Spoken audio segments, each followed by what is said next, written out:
bills where the title of the bill really says it all. It's a reward fund for information on missing and murdered Indigenous relatives. It's $110,000. It's a small ask with big impacts. And with that, I want to really make sure that our time is given to listening to the voices of those most impacted by this issue. And in August of 2015, Sheila went missing from Duluth, Minnesota, and she was last seen on the 100 block of West 3rd Street.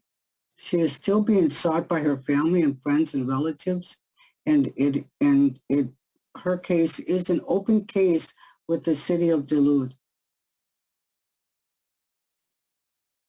The investigation continues. For over 6 years now, Sheila Sinclair has not been found. And Gaki gave McWayne Goziwag Reward Program is a community response reward program in collaboration with the City of Duluth, Native Lives Matter Coalition, and Mending the Sacred to help bring Sheila Sinclair home. She's the inspiration for our reward fund.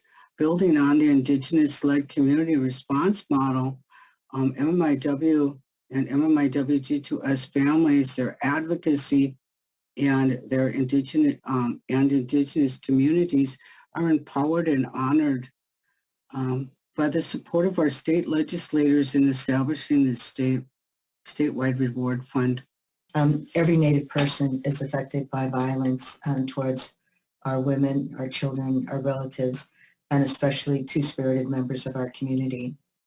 Today I'm speaking on behalf of my sister, Cheryl Day Early, and my niece, Karina Day Early. Karina's Ojibwe name is Wabashke Shi Beneshi Kwe. She was born on December 31st, 1991, and was killed on May 22nd, 2018. They found her with a bullet through her heart and ruled it as a suicide without any investigation. What woman shoots herself through the heart? Her boyfriend, who was, as we say, Chimokaman, was abusive, and he was also a gun collector.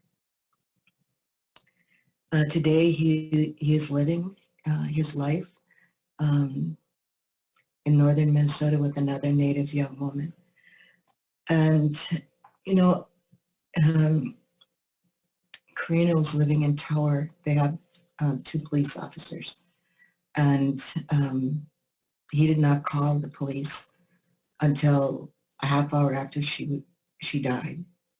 And in which time he had time to shower. And anyhow, if there was such a reward, you know, maybe somebody from the community would have came forward to provide some information to the local police. This did not happen on a reservation. It happened on a small town near the reservation. Anyhow, you know, how many times do our community have to endure these losses to our families? There needs to be the campaign to educate people that I fully support the creation of this advisory committee, and also to offer rewards. You know, in our community, we're not, many of our, you know, my sister's family, they didn't have money to offer for a reward, nor did they even have enough money to hire an attorney to assist in the investigation. And, you know, it took them months to even get a copy of the death certificate. So I just want to ask you to support this House File 3055. Thank you, Miigwech. A recent study by the Urban Indian Health Institute revealed that only 116 of the 5,712 MMIW cases were logged into the Department of Justice's nationwide database. 70% of those were declined due to lack of evidence. We know the statistics are difficult and staggering. These aren't just statistics, as we've heard. These are our moms, aunties, sisters, cousins, your neighbors. According to the Minnesota MMIW report, On any given day, there are between 27 and 54 Indigenous people missing. As you've also heard, that includes Sheila St. Clair, our treasured relative from Duluth, and I could name on and on and on the members within our communities who are missing. Like the Duluth Reward Fund, House File 3055 will provide renewed hope and a missing link for more effective investigations through financial incentives that will yield critical evidence needed to bring our people home to justice and promote healing.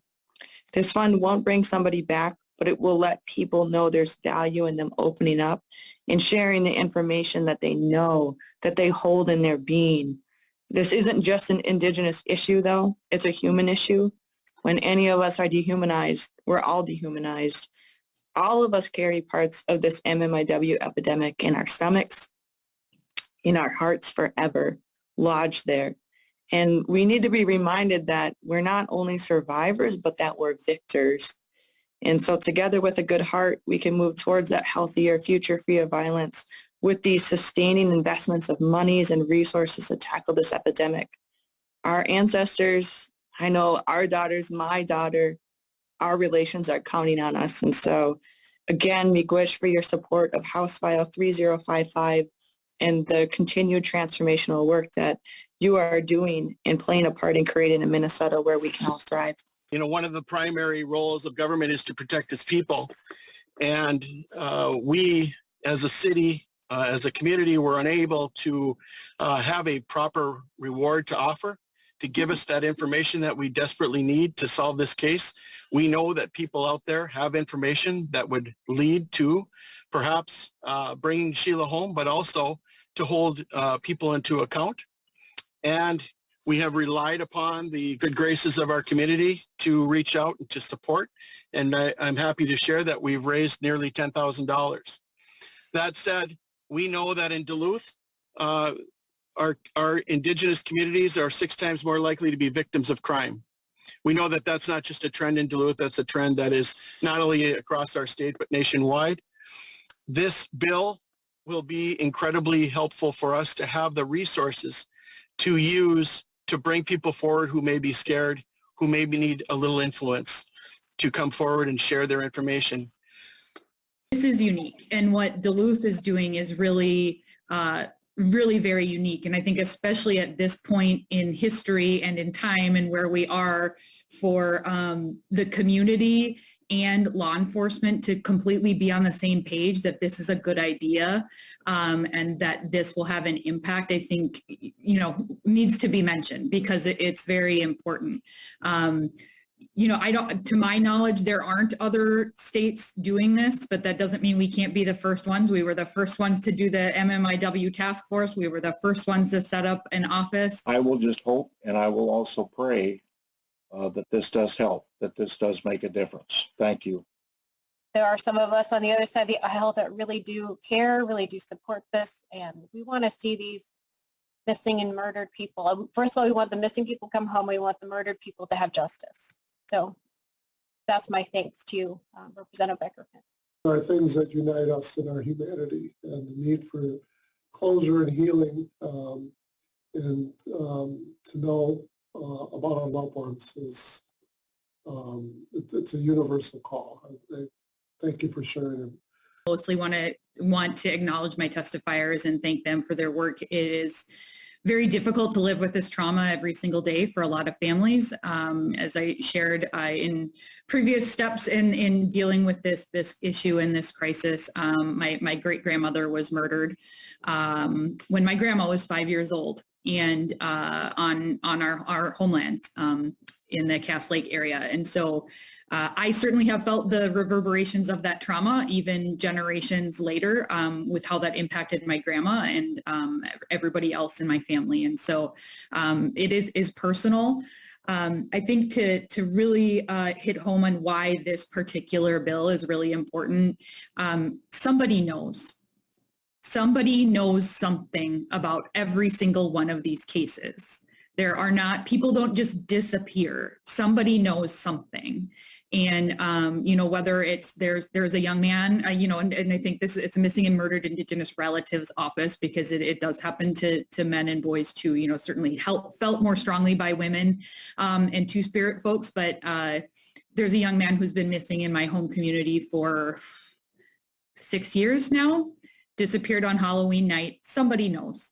Somebody knows something. And the idea with this bill and this reward fund is that there's now some impetus to get that person who knows something to share that information, so that we can work up these cases and we can get answers for the families, because I think that's the least we can do for families, is to give them some kind of closure and hope as they deal with these tragic incidents. And so I thank the committee for their time, and thank you, Chair Mariani. I know we went a little long, but I really appreciate the attention you're giving to this issue. Miigwech.